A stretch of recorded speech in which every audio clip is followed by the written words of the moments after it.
Let's start this off with the LA Angels, and I have Yusei Kikuchi. Now, the Angels really need to improve their starting pitching. They only ranked 28th overall in Fangraph WAR this past year, and only 28th overall in strikeouts per nine. Now, I think Jack Flaherty would be a great fit with the Angels. He's coming off a great season with the Dodgers and the Tigers. He ranked 3rd overall in strikeouts per nine, and he just so happens to live in Southern California, so that can't hurt either. He would definitely be the ace of this staff, no questions asked. But would he want to go to the Angels, considering how much of a mess they've been over the years? And when it comes to Artie Moreno, he usually doesn't sign off on big money deals for pitchers. Now, I could see a cheaper alternative like Yusei Kikuchi, who's coming off a great year with the Blue Jays and the Astros. He ranked 7th overall in strikeouts per nine, and he would definitely require less years than Jack Flaherty, considering he's going to be turning 34 soon. I think Kikuchi would be a good fit here. On to the Astros, and I think Christian Walker would be a great fit in Houston. Now, I know everyone's going to be thinking about the last first baseman they signed in Jose Abreu and how much of a bust he was, but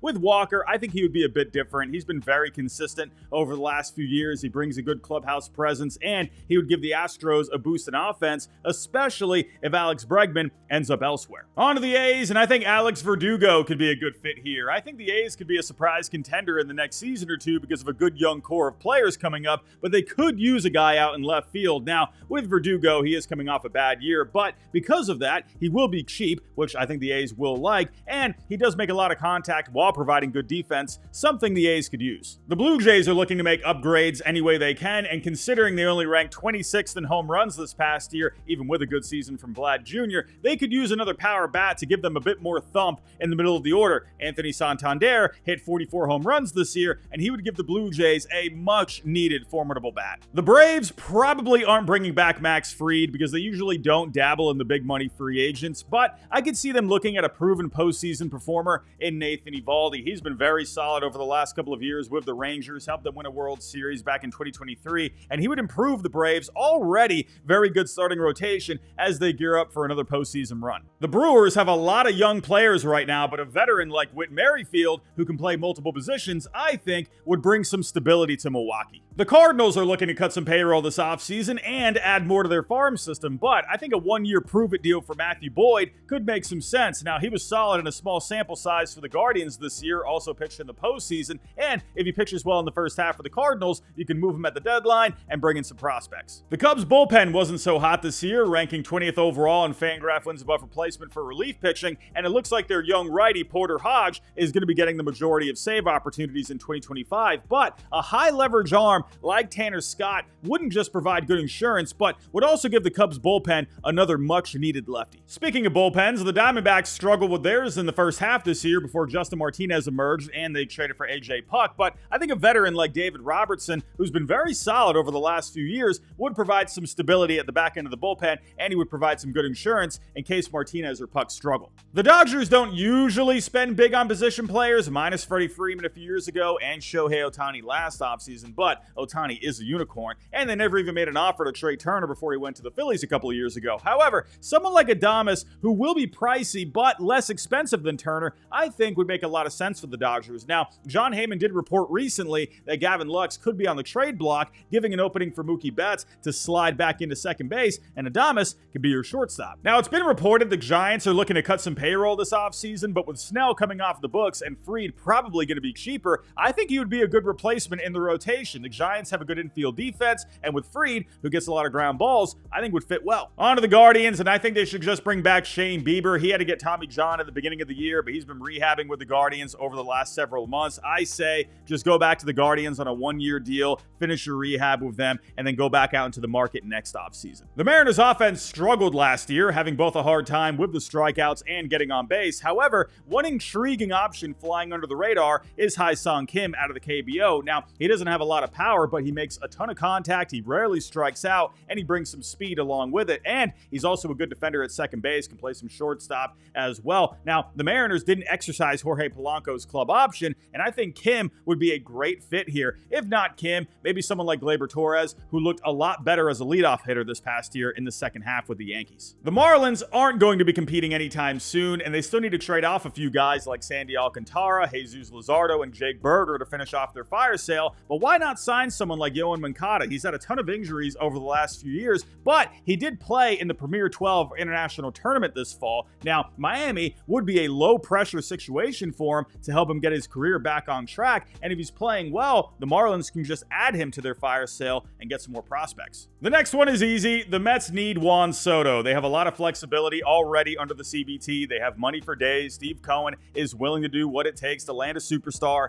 like Juan Soto. They could also use another bat in the lineup, especially if Pete Alonso goes elsewhere. They could use another bat in the outfield as well. Juan Soto fits seamlessly with the Mets. Now, I'm going to cheat a little bit here, but I think Blake Snell would also be a good fit with the Mets, considering they do need another guy atop the rotation, and they have the money to go out there and add someone like Blake Snell. Now, Corbin Burns on paper would be a great fit too, but he would cost a draft pick because he was given the qualifying offer. Blake Snell, though, wasn't eligible for the qualifying offer, and I could see David Stearns wanting to keep as many draft picks as possible while still adding talent in free agency. The Nationals only ranked 29th in home runs this past year, and they don't have a long-term option at first base, along with a lot of payroll flexibility. Pete Alonso, who ranks 4th in home runs over the last 3 seasons, would be a perfect fit here. The Orioles are firmly in a competitive window, and even though they had a surprisingly early exit from the postseason this year, they need to do what it takes to bring back their ace, Corbin Burns. He was solid for them this past year after getting traded from the Brewers last offseason, and they don't have an immediate answer at the top of the rotation. I know Dodgers fans are going to get grumpy at me here, but since I already gave them Willy Adames in this video, along with them already having a lot of pitching, I think Roki Sasaki would be a great fit with the Padres. Now, he would be a great fit with the Dodgers for obvious reasons, but I think San Diego would also be a good home for him. His close friend Yu Darvish is there. He could be a mentor for him as he transitions into Major League Baseball, and AJ Preller has been hot on his heels for a while now. I also think some smaller markets out there like Detroit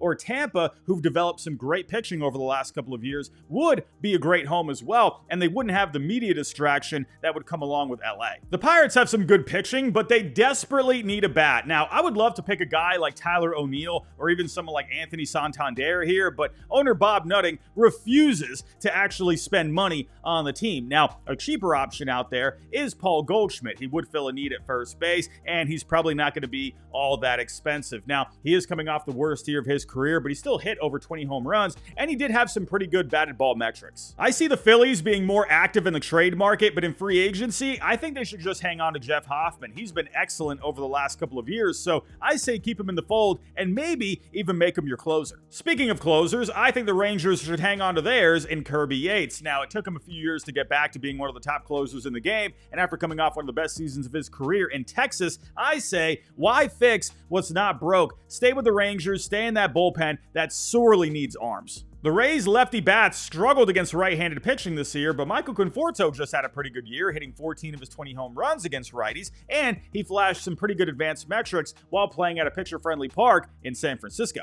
The Reds need some pop in their lineup, only ranking 19th in home runs this year, but Tyler O'Neill is coming off a very good bounce-back season with the Red Sox, in which he hit 31 home runs and posted a slugging of .511.